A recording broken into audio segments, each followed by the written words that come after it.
la hora de la verdad, queridos amigos, tiene que insistir en la heterodoxia. Estamos en un mundo nuevo, distinto, estamos en un mundo diferente.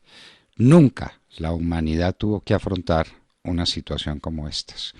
Y la tenemos que afrontar con ese criterio, con responsabilidad, con buen orden, con la prudencia que sea necesaria, pero con decisión y con claridad y hacer las cosas de inmediato.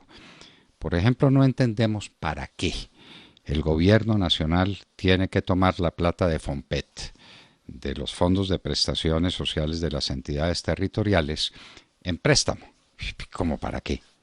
Pero el Banco de la República no existe precisamente para emitir cuando es indispensable, y es indispensable emitir. Y el efecto monetario es exactamente el mismo. La plata del FOMPET allá se queda congelada y el gobierno garantiza que esa plata está congelada. Por el otro lado sale al mercado la plata del Banco de la República y eso es transparente y eso es claro y el país lo respalda.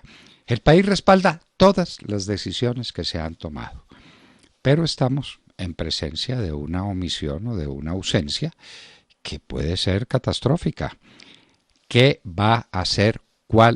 ¿Cuál va a ser la suerte de las empresas colombianas, especialmente de las medianas y de las pequeñas? ¿Cuál va a ser?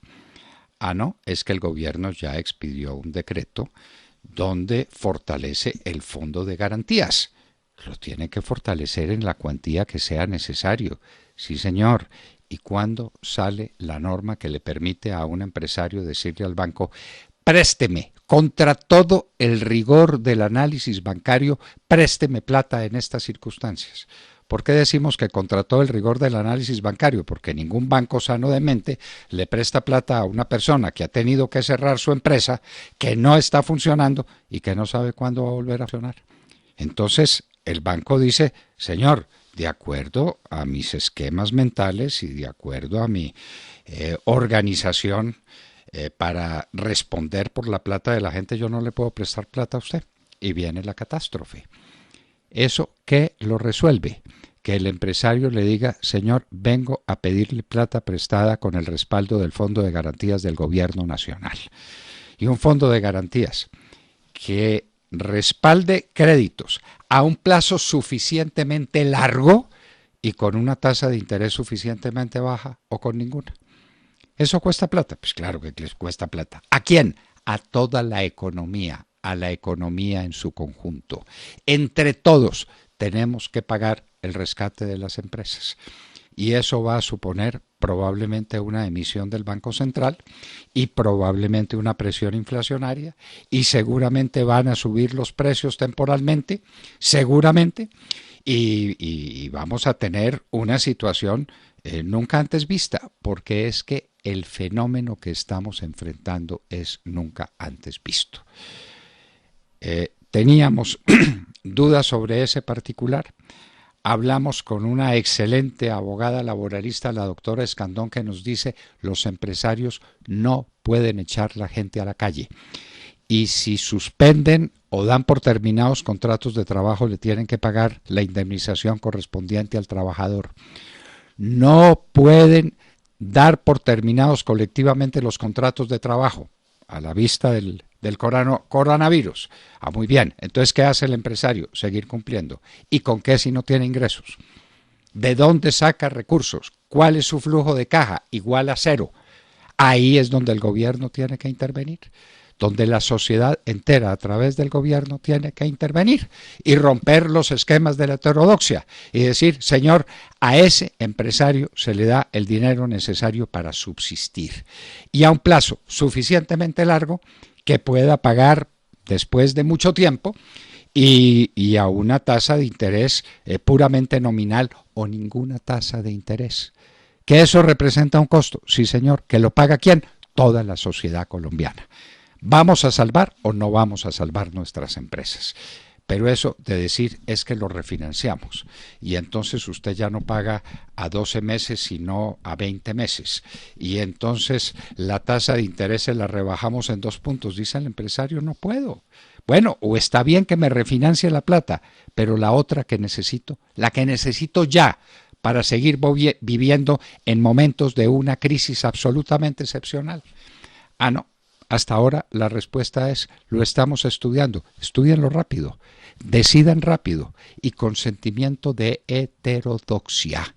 Aquí la ortodoxia financiera y monetaria se acabó. El coronavirus se la llevó de largo. Ayer, en la noche de anoche, el Congreso de los Estados Unidos le aprobó al gobierno de los Estados Unidos 2 trillones, es decir, billones en términos nuestros, 2 millones de dólares para salvar la economía y para respaldar a los empresarios. Ayer lo hicieron. ¿Cuándo lo vamos a hacer nosotros? Lo tenemos que hacer ya. Y lo tenemos que hacer antes de que sea demasiado tarde y de que haya traumatismos. Entonces, de acuerdo con el gobierno nacional, lo primero es la vida de la gente. Hay que llevarle comida a la gente porque nadie se puede morir de hambre. Y nadie se deja morir de hambre sin intentar alguna cosa para que eso no ocurra. Estamos totalmente de acuerdo. Hay que salvar a muchas personas que tienen escasísimos recursos o que no los tienen en este momento crítico. Totalmente de acuerdo. Pero agregamos, ¿y los empresarios qué? ¿Los que dan empleo qué? Los que se quedaron sin mercado porque no tienen a quién venderle y sin posibilidad de producción porque todo lo suyo es con la gente presente, con trabajo manual, con trabajo que no se puede hacer a distancia y además si produzco, tengo que vender y no puedo vender en estas condiciones críticas. ¿Qué hacer con ese empresario? Respaldarlo, otorgarle créditos que suponen una carga para el Estado colombiano, una carga, como esos 2 trillones de dólares que decretó ayer el Congreso de los Estados Unidos para que el gobierno pueda salvar el país en estas condiciones extremas. Estos son condiciones extremas, mis queridos amigos, y tenemos que abogar otra vez por la heterodoxia.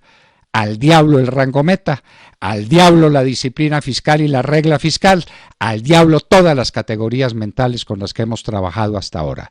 Este es un mundo nuevo y distinto, hay que respaldar al gobierno, pero el gobierno tiene que tener la convicción de que el país lo respalda para que tome esas medidas excepcionales y ya, antes de que sea demasiado tarde.